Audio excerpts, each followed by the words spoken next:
예, 하나님 말씀 보겠습니다. 오늘 우리가 묵상할 하나님의 말씀은 욥기 42장 7절부터 11절까지 말씀입니다.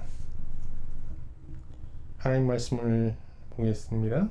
여호와께서 욥에게 이 말씀을 하신 후에 여호와께서 대만 사람 엘리바스에게 이르시되 내가 너와 내 두 친구에게 노하나니 이는 너희가 나를 가리켜 말하는 것이 내 종 욥의 말같이 옳지 못함이니라. 그런즉 너희는 수소 7과 수양 7을 가지고 내 종 욥에게 가서 너희를 위하여 번제를 드리라. 내 종 욥이 너희를 위하여 기도할 것인즉 내가 그를 기쁘게 받으리니 너희가 우매한 만큼 너희에게 갚지 아니하리라. 이는 너희가 나를 가리켜 말한 것이 내 종 욥의 말같이 옳지 못함이라. 이에 대만 사람 엘리바스와 수아 사람 빌닷과 나맛 사람 소발이 가서 여호와께서 자기에게 명령하신 대로 행하니라. 여호와께서 욥을 기쁘시게 받으셨더라. 욥이 그의 친구들을 위하여 기도할 때 여호와께서 욥의 곤경을 돌이키시고 여호와께서 욥에게 이전 모든 소유보다 갑자리나 주신지라. 이에 그의 모든 형제와 자매와 이전에 알던 이들이 다 와서 그의 집에서 그와 함께 음식을 먹고 여호와께서 그에게 내리신 모든 재앙에 관하여 그를 위하여 슬퍼하며 위로하고 각각 캐시타 하나씩과 금고리 하나씩을 주었더라. 아멘. 이제 오늘로 이제 욥기 강의 설교를 마치려 합니다. 마지막 설교인데요. 먼저 욥기 내용을 잠깐 한번 정리해 보도록 하겠습니다. 재앙 전 욥은 철저한 신앙의 기반 위에서 이제 부를 이루고 축적된 부를 세상에 환원하는 의로운 삶을 살았습니다. 그러나 그의 마음 한구석에는 하나님처럼 되고자 하는 교만의 마음이 그냥 자리 잡고 있었죠. 사람들은 그 욥의 마음에 자리 잡고 있는 교만을 간파하지 못하고 그의 철저한 신앙과 그의 의로운 행위만을 보고 그를 당대 최고의 의인으로 이제 추앙하면서 욥을요 신적 존재로 대우했습니다. 욥의 마음에 자리 잡고 있는 이 교만은 사람들로부터 이제 신적 추앙을 받으면서 점점 비대해지게 되는데요. 그 교만이요 하나님을 가르치고자 하는 데까지 이제 그렇게 높아집니다. 하나님은 욥의 교만이 정말 심각한 수준에 이르자 그가 드리는 제사를 받지 않고 물리치시는데요. 이는 이제 그의 교만에 대한 경고죠. 그러나 영적 감각이 무뎌진 욥은 이를 간파하지 못합니다. 이에 하나님은 욥에게 여러 가지 재앙을 내리시면서 재앙을 통해 그의 교만죄를 이제 경고하시잖아요. 물론 이때도 이제 욥은 하나님의 경고를 받지 못하죠. 하나님께서 욥에게 극한 재앙을 내리시는 목적은 그를 멸하시는 것은 아닙니다. 하나님께서 재앙을 통해서 그의 교만을 일깨워서 회개하고 하나님 앞에 돌아오기를 이제 기대하셨던 거죠. 그러나 욥은 재앙을 자신의 의에 대한 하나님의 질투로 해석해요. 그러면서 하나님의 불의함을 조목조목 지적하면서 이제 극렬히 항변하고 항거하는데요. 이때 욥의 세 친구들이 등장해서 하나님 편에서 이제 욥의 죄를 지적하면서 회개를 촉구하죠. 그런데 욥의 세 친구들이 지적하는 욥의 죄는 마음의 죄가 아니라 그 욥이 행했을 윤리적인 이제 행위의 죄들입니다. 하나님이 문제 삼는 욥의 죄는 행위가 아니죠. 행위로는 그가 정말 절대 의인입니다. 문제는 교만의 동기에서 그런 의를 행하고 있다는 거 아니에요.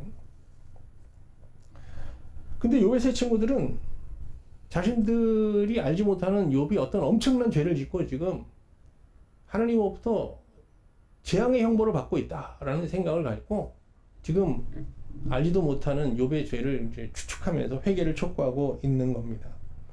욥의 세 친구들은 정말 하나님은 인간이 행한 대로 갚으시는 권성징악의 하나님임을 아주 굳게 믿고 있었던 거죠. 이에 욥은 악인이 형통하고 의인이 고난받는 상황들을 열거하면서 그들의 주장을 반박해요. 아울러서 자신이 세상에 미처 알리지 않았던 숨겨진 자신의 의의 행위들을 확 나열하거든요. 이때 세 친구들은 욥이 행한 이 엄청난 의의 행위들 앞에서 입을 쩍 벌리면서 이제 논쟁을 이어가지 못합니다. 그러니까 욥과 세 친구들 간에 벌인 이 논쟁은 좀 격하게 표현하면요, 욥의 친구들이 정말 개망신 당하면서 욥의 승리로 끝난 겁니다. 압승이죠. 그런데 이때 욥과 세 친구의 논쟁 과정을 처음부터 끝까지 지켜보고 있던 엘리후가 뒤늦게 이 논쟁에 참여하지 않습니까? 하나님의 사람 엘리후도 이 세 친구와 같이 욥의 이제 죄를 지적하면서 회개를 촉구했는데요. 근데 엘리후가 지적하는 욥의 죄가 달라요. 바로 하나님이 문제 삼는 욥의 교만을 지적하면서 이제 엘리후는 회개를 촉구했던 겁니다.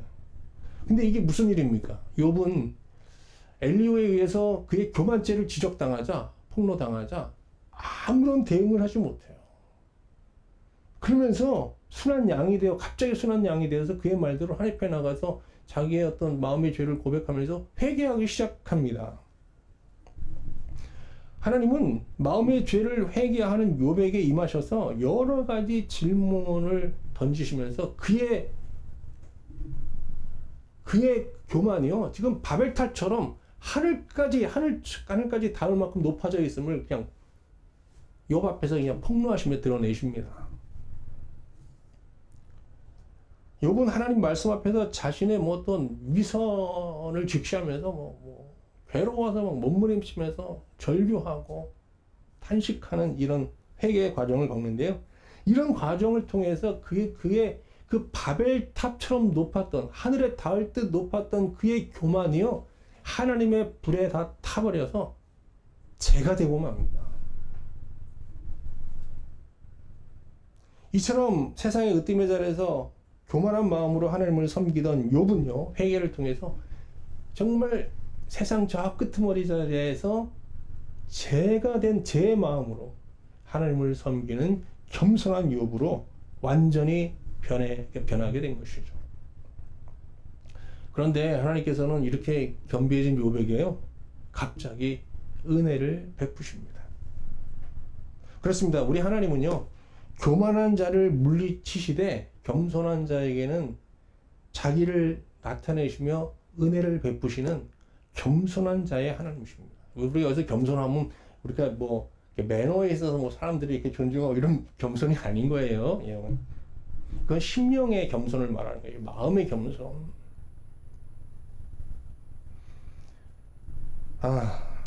야고보서 4장 6절 말씀 볼까요? 하나님이 교만한 자를 물리치시고 겸손한 자에게는 은혜를 주신다 하였느니라. 하나님께서 이게 제 마음으로 하나님 앞에 회개하는 욥에게 주신 그러면 은혜는 어떤 거냐? 하나님께서 두 가지 복과 하나의 미션을 주셨어요. 하나님께서 제 마음으로 회개하고 있는 욥에게 베푼 그 두 가지 복은, 하나는 이제 영생의 복이고요, 또 다른 하나는 갑절의 복입니다. 그렇게 돼 있어요. 이 욥기에 표현되어 있어요. 갑절의 복이라. 근데 하나님은 이 욥에게 영생의 복을 주시면서 영생의 복과 함께 아주 중요한 미션 하나를 주셨어요. 이 세상 사는 동안에 욥이 영생의 삶을 살면서 수행해야 될 사명, 미션을 주신 거예요. 그리고 그 미션에 순종할 때 하나님께서 갑절의 복을 주신 거예요. 그게 다 연결되어 있어요. 먼저 욥이 제 심령으로 하나님 앞에 회개하는 가운데 받은 영생의 복부터 확인해 볼까요? 인간은 그가 아는 진리를 기준으로 내 유형으로 이렇게 구분됩니다. 첫 번째는요, 자신의 존재도 모르고 하나님도 모르는 무지형의 인간이 있을 수 있겠죠. 여기서 자기를 모른다는 건 자기의 몸무게를 모르고 키를 모르는 게 아니고 자기의 내면을 모르는 거예요. 내면. 두 번째는 자신을 몰라요. 자신의 내면을 몰라요. 자신의 내면의 부정함을 몰라요. 자기 아담의 본성, 아담의 후손으로서 아담의 본성을 갖고 있다는 걸 모르는 거예요. 그런 상태에서 하나님을 열심히 섬겨요. 하나님을 막 성경을 통해서, 뭐 설교를 통해서, 신앙 서적을 통해서 뭐 알아가는 그런 종교형 인간이 있는 거예요. 세 번째는 자신을 잘 알아요. 자기 내면을. 그런데 하나님은 몰라요. 하나님을 섬기지도 않고 하나님은 몰라요. 그 철학형 인간이라고 할 수 있죠. 네 번째는요. 자신의 비참함을 알 뿐 아니라 또 하나님을 알아요. 이런 사람을 우리가 진리형 인간이라고 할 수 있겠죠. 파스칼은 이런 말을 했습니다. 자신이 비참한 자임을 알지 못하고 하나님을 아는 자는 오만하고 하나님을 알지 못하고 자신이 비참한 자임을 아는 자는 절망한다. 무슨 말이죠? 자신의 비참함을 모르는 상태에서 하나님을 아는 종교형 인간은 자신이 의인이라는 착각 속에 사는 오만한 삶을 살 수밖에 없다는 거예요. 왜? 그는 그 자신의 비참함을 그 어떤 신앙적 경건으로 이렇게 가리고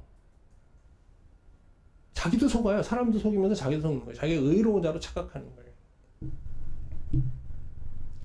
또 어떤 사람들이 복음으로 여기를 딱 가립니다. 그래서 복음을 믿기 때문에 자기는 모든 죄를 용서받았고 무슨 죄를 지어도 용서받을 수 있다. 이렇게 주장하기도 하지요. 이게 이제 오만한 자의 삶인 것입니다. 반면 자신의 비참함은 알지만 하나님을 모르는 자는 모르는 그 철학형 인간은 여기서 보면 파스칼은 절망한다고 그랬는데 염세적 삶을 산다는 거예요. 염세란 염세란 것이 무엇이죠? 인생과 세상 일을 암담하고 괴로운 것으로 여기면서 싫어하는 그런 인생관을 말하잖아요.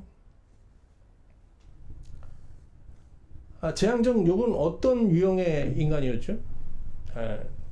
철저한 종교형 인간이었어요.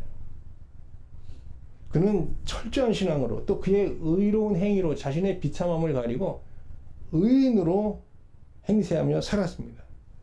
그의 의를 의심하는 사람은 없었고 욥 자기 자신도 의인임을 확신하며 살았어요. 그러나 오만한 욥은 하나님 앞에서 자기의 비참함을 발견하고 이제 하나님 앞에서 이를 고백하게 되잖아요. 지난번에 우리 지난주에 봤는데 42장 3절 다시 한번 확인해 볼까요? 무지한 말로 이치를 가린 자가 누구니까 나는 깨닫지도 못한 일을 말하였고 스스로 알 수도 없고 헤아리기도 어려운 일을 말하였나이다. 이 자신의 어떤 교만을 이제 자각하고 자기의 비참함을 하나님 앞에 고백하는 거잖아요. 근데 욥은요 이렇게 자신의 비참함을 이렇게 하나님 앞에서 고백하면서 하나님을 알게 됩니다. 지금까지도 하나님을 알았지만 전혀 다른 차원에서 하나님을 알게 돼요. 그러면 자기 비참함을 모르는 상태에서 하나님을 안 것과 자기 비참함을 아는 상태에서 하나님을 아는 그 암 사이에는 어느 정도의 차이가 있을까요? 그 차이를 욥은 이렇게 설명합니다. 42장 5절 말씀 볼까요? 내가 주께 대하여 귀로 듣기만 하였사오나 이제는 눈으로 주를 배움나이다. 자신의 비참함을 모르는 상태에서 욥은 하나님을 알았어요. 근데 그 알은 귀로 듣는 수준이었다는 거예요. 귀로 듣는 수준. 그런데 자신이 비참함을 아는 상태에서 하나님을 좀 더 깊이 알게 되는데 이게 어떤 수준이냐? 하나님을 보는 수준이라는 거예요. 그리고 하나님을 보는 수준이라는 건 어떻게 되는 거죠? 이건 사귐이 가능한 거예요. 사귐이. 하나님을 전인적으로 알게 되는 거예요. 욥의 고백에서 보는 것처럼 인간은 자신을 아는 만큼 하나님을 알 수 있는 거예요. 우리가 성경을 통해서 하나님을 알 수 있지만 이게 자기를 모르는 상태에서 성경을 아무리 보고 뭐 신앙서적을 보고 좋은 설교를 들으면 이게 귀로 듣는 수준에서 이게 다 끝나는 거예요. 이게 하나님과 실제적인 사귐으로 이어지지 못하는 거예요. 그래서 하나님을 이렇게 자기를 모르는 상태에서 하나님을 잘 섬기는 사람들 보세요. 얼굴에 보면요. 약간 무서워요. 그 어마어마한 지식으로 판단만 하지 누림이 없는 거예요. 그 내면이 삭막해요. 잘 웃지도 않아요. 그리고 뭐 보면 다 잘못됐다고 그래요. 그러니까 우리가 이제 하나님을 알려면요. 성경을 봐야 되고, 뭐, 좋은 설교도 찾아서 듣고, 보고 뭐 신앙서적도 찾아야 되는데 신학서적도 보고 이래야 되는데 자기를 돌아보면서 하나님 앞에 자기를 돌아보면서 이런 하나님을 아는 노력을 병행해야 되는 거예요. 그럴 때 우리가 하나님을 아는 수준이 이제 눈에 귀로 듣는 데서 눈으로 보는 수준으로 이제 발전하게 되는 거예요. 진보하게 되는 겁니다. 그런데 하나님을 눈으로 보는 수준에서 하나님을 안다는 것은요, 이거는 하나님 품에 안겨 그와 교제하게 되는 영생의 구원과 바로 연결되게 됩니다. 예수님이 이런 말씀을 했어요. 요한복음 17장 3절에서요. 영생은 곧 유일하신 참 하나님과 그가 보내신 자 예수 그리스도를 아는 것이니라. 이게 눈으로 보고 이제 하나님을 안다는 거는 이제 하나님과 교제하면서 하는 거예요. 아브라함이 하나님을 눈으로 봤잖아요. 다윗도 그래요. 그러면서 어떻게 했어요? 하나님과 벗대어 살았어요.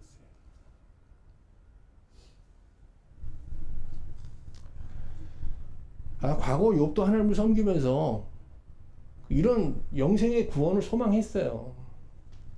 그러나 그는 이 영생의 구원이라는 것은 이 세상에서 받을 수 있는 게 아니고 죽어서 하나님 나라에 들어가서 누리는 구원이라고만 생각했던 거죠. 그런데 욥은 지금 살아서 회개하는 가운데 죽어서나 받을 수 있다고 생각했던 그 영생의 복, 하나님을 보는 복, 이 복을 지금 경험하게 된 거예요. 어디서? 티끌과 재의 자리에서. 이 티끌과 재의 자리라는 건 티끌과 재의 마음 가운데서 누렸다는 거예요. 이 얼마나 놀라운 은혜겠어요. 이처럼 하나님은 제 마음으로 자기를 섬기는 욥뿐만 아니라 모든 자들에게 이렇게 영생의 복을 주십니다. 그런데 하나님은 욥에게 이 영생의 복을 주시면서 엄청난 은혜죠. 이걸 주시면서 욥에게 이 세상 사는 동안 그가 감당해야 될 미션, 사명도 함께 주셨어요. 이제 욥이 하나님으로부터 영생의 구원을 받으면서 하나님으로부터 받은 미션에 대해 알아보도록 하겠습니다. 재앙전에 욥은 그의 세 친구들과 마찬가지로 이제 종교적 신앙으로 하나님을 섬겼잖아요. 종교적 신앙이 뭐죠? 앞에서 여러 번 말씀드렸지만 종교적 신앙은 자기의 비참을 돌아보지 않고 하나님을 섬기면서 그들이 원하는 복을 받고자 하는 이렇게 사실 현세적 신앙입니다. 물론 이런 종교적 신앙은 허구적 신앙이죠. 거짓이에요. 그런데 하나님은 욥을 사랑하셔서 재앙과 말씀으로 이 종교적 신앙의 거짓을 알리시면서 결국은 그를 구원하셨잖아요. 진리의 신앙으로 구원해 주셨어요. 여기서 우리는 하나의 의문을 갖게 되는 겁니다. 왜 하나님은 종교적 신앙으로 자기를 헛되이 섬긴 욥을 구원하시면서 욥과 똑같이 종교적 신앙으로 하나님을 섬기는 이 세 친구들은 방치하시는가 하는 거예요. 욥기가 42장 6절에서 끝나면 굉장히 욥의 세 친구들은 억울한 거예요, 사실. 그런데 하나님은 그들을 방치하지 않으셨어요. 욥기 42장 7절 한번 볼까요? 여호와께서 욥에게 말씀하신 후에 여호와께서 대만 사람 엘리바스에게도 찾아가셔서 말씀하셨다는 거예요. 뭐라고 말씀하시냐? 너와 내 두 친구에게 노했다, 화가 나셨다는 거예요. 이는 너희가 나를 가리켜 말한 것이 내 종 욥의 말같이 옳지 못함이니라. 그들의 옳지 못함을 하나님께서 지적하시면서 이렇게 분노하시는 모습을 드러내셨어요. 하나님은 엘리바스에게 욥과의 논쟁에서 자기에 대해 말할 때 그들이 욥보다 옳지 못했다고 이제 지적하셨는데요. 여기 옳지 못하다는 것은 솔직하지 못했다라는 의미를 갖고 있어요. 논쟁에서 욥은 하나님 앞에 거칠게 항변했지만 솔직했어요. 마음에 있는 걸 그대로 얘기했잖아요. 그런데 반면 세 친구들은 하나님 편에서 하나님 변호하는데 하나님에 대해 얘기할 때 보면요, 그들의 마음에서 나온 얘기가 아니에요. 다 어떻게 들은 얘기, 전통적 교리에 입각하여, 신앙 전통에 입각하여 그냥 말하는 거예요. 그러니까 하나님께서 그들의 논쟁을 보시면서 욥을 옳게 여기시고 세 친구들을 옳지 못하게 판단하시는 기준은 그들의 말의 내용 때문이 아니라 그들의 말의 출처, 말이 나오는 근원에서 문제를 삼는 거예요. 그들의 말은 어디서 나오는 거예요? 속이 아니라 표면에서 나오는 거예요. 표면에서. 머리에서 그냥 나오는 거예요. 그냥 귀로 들은 얘기를 다시 귀로 들어서 뇌에 들어간 걸 다시 입으로 내는 거예요. 여기를 안 통과한 말들인 거죠.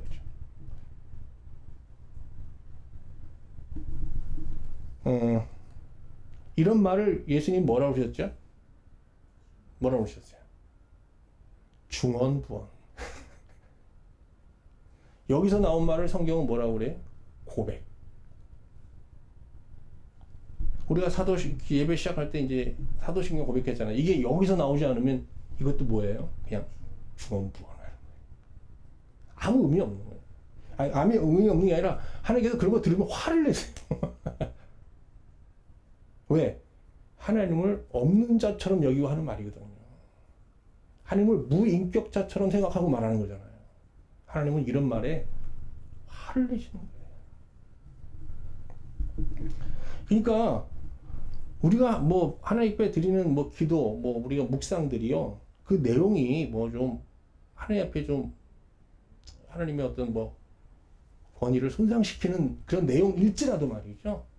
우리가 정말 마음에서 나오는 그런 고백을 하면요, 하나님께서 들으세요. 그리고 뭔가 조치를 하시고 응답하신다는 거예요. 그러나 마음이 아닌 무슨 교리나 전통이나 뭐 이런 입각해서 뭐 그냥 들은 얘기를 그냥 이렇게 뭐 이렇게 하나님 듣기 좋은 말을 이렇게 그냥 하면요, 역겨워하시는 겁니다. 이제 하나님께서 새 친구들의 말에 분노하신 이유를 알겠죠. 그들은 하나님을 항상 변호했어요. 하나님은 정의로우신 분이고 하나님은 항상 선하신 분이고. 근데 그들의 말에 분노하신 거예요. 하나님께서 또 그들의 말에 분노하신 이유가 하나 더 있는데요. 그것은 재앙에 대한 해석입니다. 그들은 사람이 겪는 모든 재앙을 죄로 인한 것이라고 단정하고 있어요. 그러니까 이 사람들은 뭐 누가 큰 어려움을 겪었다, 환난을 겪으면 속으로 뭐라고 해요? 무슨 죄를 졌길래 이렇게 접근하는 거예요. 물론 우리가 이 세상에서 뭐 겪는 그런 뭐 재앙과 고난이라는 거는 죄로 인해서 받는 것도 있어요. 그런데 이 세상에서 모든 사람들이 다 죄로 인하여 어려움을 겪는 건가요? 그렇지 않잖아요. 정말 무고하게 재앙을 겪는 사람들이 많잖아요. 그건 억울한 재앙인 거거든. 우리가 그런 사람들 보면 정죄할 게 아니라 우리가 연민의 마음을 갖고 가서 어떻게 말하는 게 아니라 그냥 어떻게 도움의 손길을 펼쳐야 되는 거죠. 거기서 무슨 말을 하면 안 되는 거예요. 지금도 뭐 자연재해로 세계 각국에서 정말 많은 사람들이 재앙으로 인하여 생명을 잃고 뭐 정말 욥처럼 모든 가진 것을 다 잃는 거 어려움들을 겪고 있잖아요. 뭐 어떤 사람, 어떤 모 목사는 그런 사람 보고 뭐 하나님을 믿지 않는 나라이기 때문에 저는 심판을 받는다. 무슨 소리 하는 거예요? 큰일 날 얘기예요. 하나님이 그런 얘기에 진노하시는 거예요.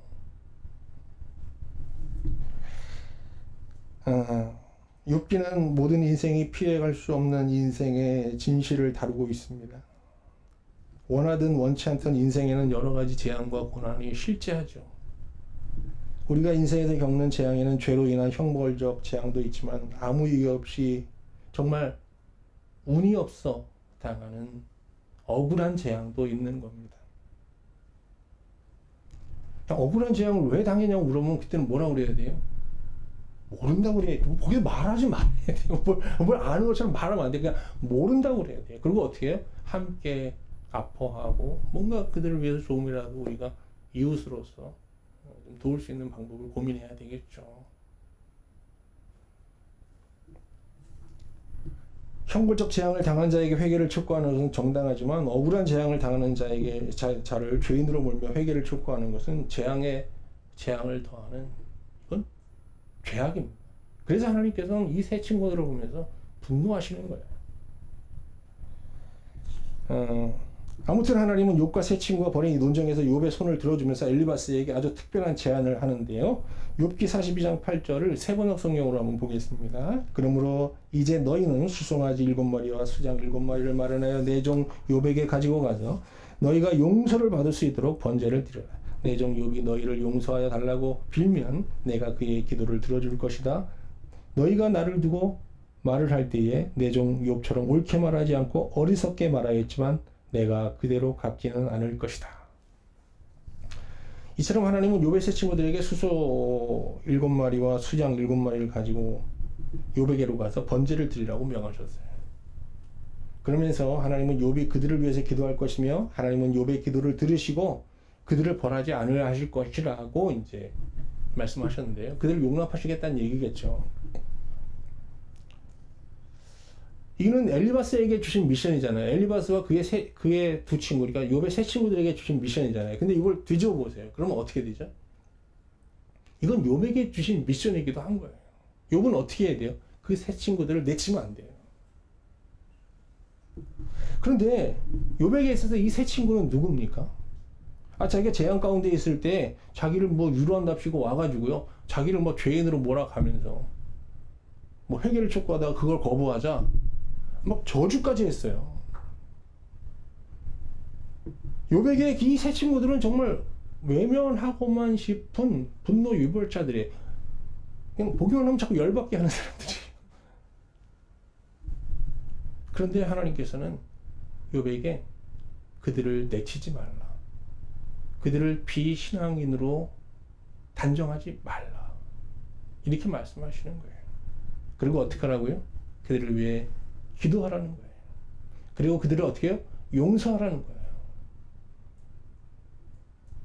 그리고 쉽지 않겠지만 그들을 설득하여 네가 티끌과 제 마음으로 얻게 된, 제 자리에서 깨닫게 된 그 진리의 신앙을 끊임없이 전하라는 거예요.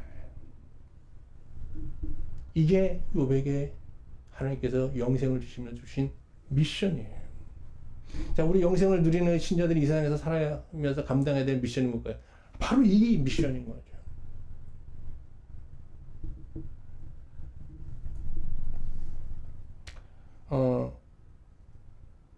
욥은 하나님이 명하신 대로 세 친구들의 우매함을 용서하고 하나님께 기도하며 용서합니다. 그리고 포기하지 않고 그들에게 이 진리의 신앙을 설파하는데요.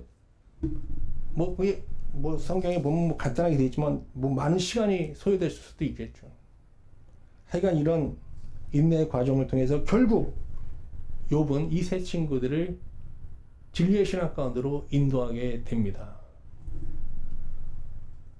우리 여기서 이제 박수 쳐야 돼요. 할렐루야. 그런데 욥기는 여기서 끝나지 않아요. 하나님은 자기의 명령에 순종하여 세 친구를 진리 가운데로 인도한 이 욥에게요, 욥의 순종을 기쁘게 받으시면서 그에게 또 다른 복을 주셨어요. 그게 뭐냐? 갑절의 복입니다. 한번 확인해 볼까요? 욥기 42장 10절입니다. 욥이 그의 친구들을 위하여 기도할 때 여호와께서 욥의 곤경을 돌이키시고 여호와께서 욥에게 이전 모든 소유보다 갑절이나 주신지라. 욥은 하나님의 미션에 순종하는 가운데 하나님부터 갑절의 복을 받게 된 겁니다. 욥이 하나님부터 받은 갑절의 복은 어떤 복일까요? 욥기 42장 12절 17절은 욥이 받은 갑절의 복을 문자적으로 해석하여 설명하고 있습니다. 자, 재앙 중 욥이 양을 몇 마리 갖고 있어요? 7,000마리 갖고 있었거든요. 근데 욥은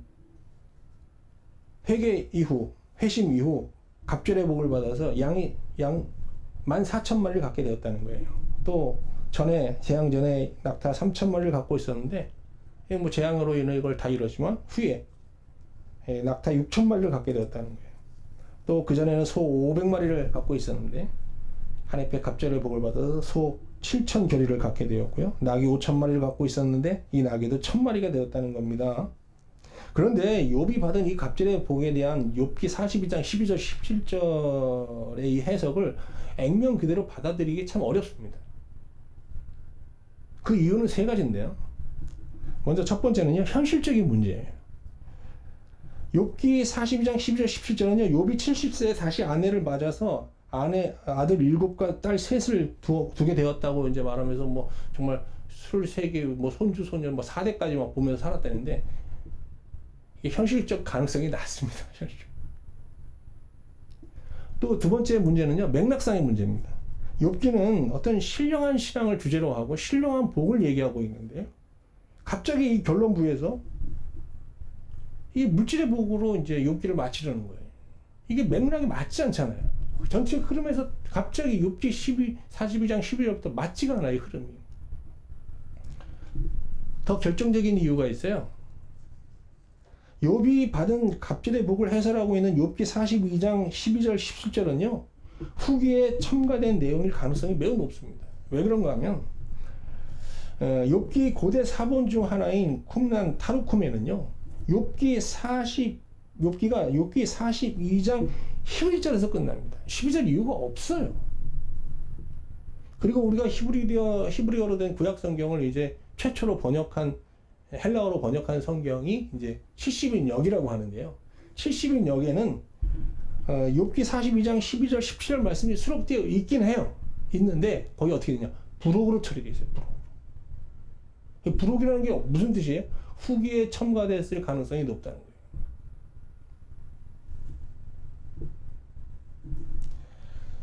그러면 욥이 하나님의 미션에 순종하는 가운데 받은 이 갑절의 복이 어떤 소유가 2배가 되는 어떤 물질적인 복이 아니라면 그러면 어떤 복일까요? 예수님은 많은 것을 버리고 자기를 따르는 제자들에게 그들이 버린 것에 여러 배를 받게 될 것이라는 말씀을 하신 적이 있어요. 한번 확인해 볼까요? 마태복음 19장 29절. 또 내 이름 위하여 집이나 형제나 자매나 부모나 자식이나 전토를 벌인 자마다 여러 배를 받고 또 영생을 상속하리라 그랬거든요. 여기서 제자들이 만약에 많은 것을 버리고 주를 따르는 제자들이 후에 이제 여러 배를 받게 된다는 게 뭔지, 이게 정말 그 욥기 42장 12절 17절의 해석대로 하면요. 그럼 제자들은 후에 그가들이 살던 집과 전토에 여러 배를 받게 되고 또 아내도 좀 여러 명으로 늘어나야 되고요. 또 자식들은 뭐 술을 헤아릴 정도로 없이 많아져야 되고 뭐 그래야 되는데 제자 12명 중 그런 복을 받은 사람이 아무도 없어요. 그들이 누린 유일한 복은요.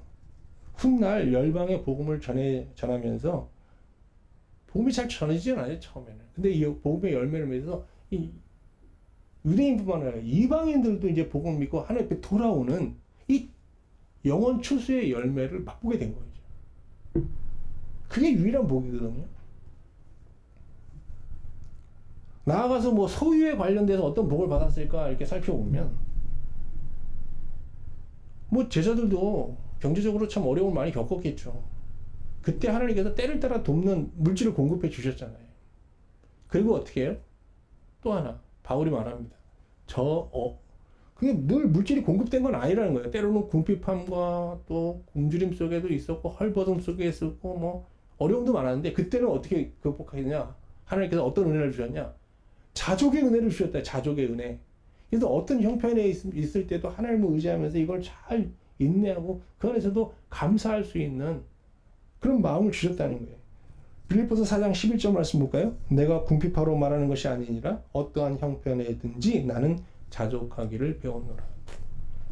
그러니까 이제 아시겠죠? 욥이 이렇게 하나님 주신 미션을 수행하면서 그가 받았던 갑절의 복은 뭐예요? 바로 그 세 친구들, 종교적 신앙으로 하나님을 헛되이 섬기던 자들을 결국 기도하고 중보하고 전도해서 진리의 신앙으로 인도한 그 열매인 거예요. 아울러서 그 뒤에 나오잖아요. 많은 이웃들이 그 욥의 얘기를 들으면서 그에게 와서 어떻게 슬퍼하고 위로하면서 캐시타를 주고 금고리 하나씩을 줬잖아요. 이게 뭐예요? 캐시타가 화폐예요, 돈이에요, 물질이에요. 사람들이 욥이 아무것도 없으니까 그의 필요를 채워주는 어떤 물질적인 공급과 함께 또 어떻게 이 적은 물질을 가지고 욥은 어떻게 살았겠어요? 전에 많은 물질을 갖고 살 때보다 더 만족하며 살았단 말이죠. 이게 자족의 복이잖아요. 그러니까 욥이 받은 이 갑절의 복이라는 것은 어떤 거예요? 영원 추수의 열매의 복. 그리고 또 어떤 거예요? 때를 따라 주시는 하나님의 물질적인 은혜. 그리고 자족의 은혜를 말하는 거예요. 저도 이제 홍콩에서 사실은 좀 약간 좀 가진 거 없이 한국 땅에 나와서 막 살아가면서 이렇게 전투하듯이 살았는데 몇 년. 정말 하나님께서 이렇게 때렸다면 돈을 내주셨고요. 또 정말 뭐 많은 물질 아니지만 적은 물질 속에도 정말 부유함을 누리고 살고 있어요. 만족하면서. 이게 다 갑절의 복이 아닌가 싶습니다. 다만 안타까운 것은 이 목회지를 이렇게 제가 좀 떠나서 이렇게 유튜브만으로 목회하다 보니까 목회할 때는 하나님을 떠나 있던 영혼들이 이렇게 한 명 한 명 돌아오는 어떤 영혼들을 추수하는 그런 기쁨이 있었는데 지금은 그런 기쁨을 전에보다 누리지 못하게 된 것이 좀 아쉽고 또 어떤 때는 좀 슬프기도 하죠. 지금까지 여러분과 함께 참 오랜 시간 욥기를 묵상해 왔습니다. 욥기를 이렇게 묵상하면서 몇 가지 간절히 기도하게 되는 일이 있습니다. 욥기를 묵상하는 가운데 여러분과 제 마음에 숨어있는 이 교만들, 정욕들, 하나님보다 세상을 더 사랑하는 정욕들, 또 하나님이 아닌 이 땅의 헛된 것들로 정말 배부름을 얻으려고 하는 우리 탐욕들, 이런 우리의 부정함들, 이런 우리의 악함들이 욥기를 통해서 다 폭로되고 드러날 수 있기를 소망합니다. 그리고 우리의 그 부정한 심령을 정말 하나님 앞에 갖고 나가서 욥처럼 통렬히 회개하는 가운데, 이 욥기는 사실 심판의 말씀이잖아요. 이 욥기라는 이 심판의 말씀, 불같은 말씀에 정말 우리의 이 완악한 마음이 다 태워져서 욥처럼 말이죠. 욥기 42장의 욥처럼 우리의 마음이 교만하고 부정한 우리 마음이 재가 될 수 있기를 소망합니다. 재가 된 우리의 심령에 하나님께서는 분명코 이제 귀로만 듣던 하나님이 아닌 이제 하나님을 보게 해주실 텐데요. 그때 우리는 영생을 누리게 될 것이고요. 그 영생과 함께 하나님 주신 미션을 성실히 성령을 의지해 순종하는 가운데 우리도 욥처럼 갑절의 복을 받게 될 수 있기를 소망합니다.